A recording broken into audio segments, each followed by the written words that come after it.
Coucou les amis, c'est vrai que ce matin j'ai oublié de terminer de vous expliquer le processus pour ce rituel pleine lune. Merci à Aude qui m'a posé cette question d'ailleurs sur TikTok. Et donc moi j'ai fait la méditation ce matin, je me suis mis au centre avec les pierres, puis j'ai fait les visualisations, j'ai appelé les énergies comme je vous l'ai expliqué. J'ai travaillé sur différents points et je suis restée autant de temps que cela me semblait être juste pour moi en cet instant. Et j'ai quand même voulu que le travail, entre guillemets, que les énergies puissent continuer à se diffuser. Donc, au centre du cercle, j'ai posé mon disque alchimique égyptien, mais vous pouvez prendre une fleur de vie ou un cube de Métatron, ou si vous n'avez pas, c'est pas grave. Pourquoi pas une coquille Saint-Jacques si vous en avez une, ou si vous n'avez rien, ça n'est pas grave en soi.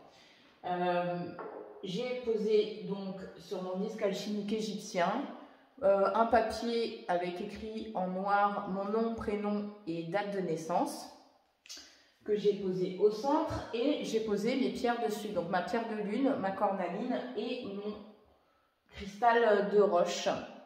Voilà, pour que ça continue à se diffuser. Et j'ai fait la demande donc que les énergies de l'esprit de l'eau et les énergies de cette super lune continuent à se diffuser autant de temps que nécessaire et à purifier, nettoyer, guérir tout ce qui avait besoin de l'être autant de temps que nécessaire pour moi dans cette incarnation et dans toutes mes incarnations. Encore une fois, ce sont mes petites formules magiques, si je puis dire. N'hésitez pas à créer les vôtres, mais juste poser l'intention que le travail se poursuive, si vous le souhaitez, si ça vous semble être juste. Sinon, vous faites la méditation au centre et vous arrêtez.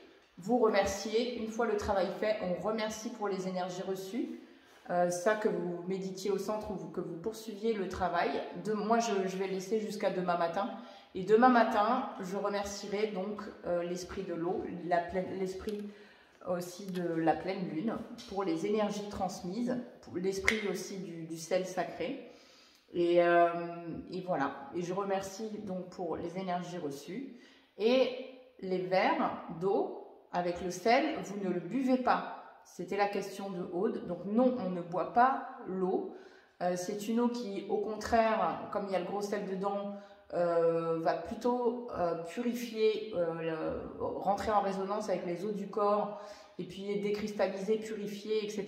Donc l'eau de chaque verre, vous allez soit, si vous avez un jardin, les remettre à la terre et remercier la terre d'accueillir ces eaux et de transmuter les énergies négatives, ou les verser dans vos toilettes, dans vos WC, et de la même manière, vous remerciez à la terre-mère d'accueillir ces eaux, même si ça passe par les égouts, etc. Mais vous remerciez pour la transmutation de toutes ces énergies.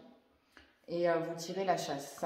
Voilà, c'est vrai que c'était important, j'avais oublié de... Voilà, de la même manière, je remercie l'esprit de la cornaline, l'esprit de la pierre de lune et l'esprit du quartz, du quartz, du cristal de roche, pour leur contribution et les énergies transmises.